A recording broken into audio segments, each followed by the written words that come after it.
بسم الله الرحمن الرحیم. السلام علیکم ګرانو ملګرو، د رازدار فیلسوفان آفیشل د شعري او ادبي اساسې نه یو مختصر کلام ستاسو سره شریکوم. ګرانو ملګرو، هایکو لکه د ټپې یو ډیر آزاد خوی لري. بنده پکې ډیر په بې ساخته انداز کې خپل ارمانونه، د سماج غمونه، د چاپیرچل حالات او د فکر اعلی مقامات بیانولی شي. خو ټپه په فني توګه د شعر په بام پرته ده او هایکو اوس لا خپل وجود لا په ځمکه ځای ګوري. زه هم د هایکو لیکلو شغل لرم.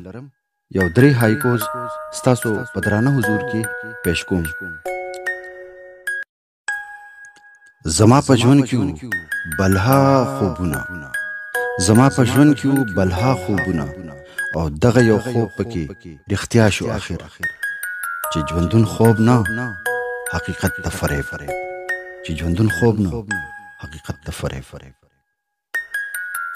یو دې د جوش په نیلی اس سور کړمه، یو دې د جوش په نیلی اس سور کړمه، بل دې صحرا کې د زغل شوق راغو، او سفر دې لنډ کړو توان مې بیرته اخلي، سفر دې لنډ کړو توان مې بیرته اخلي.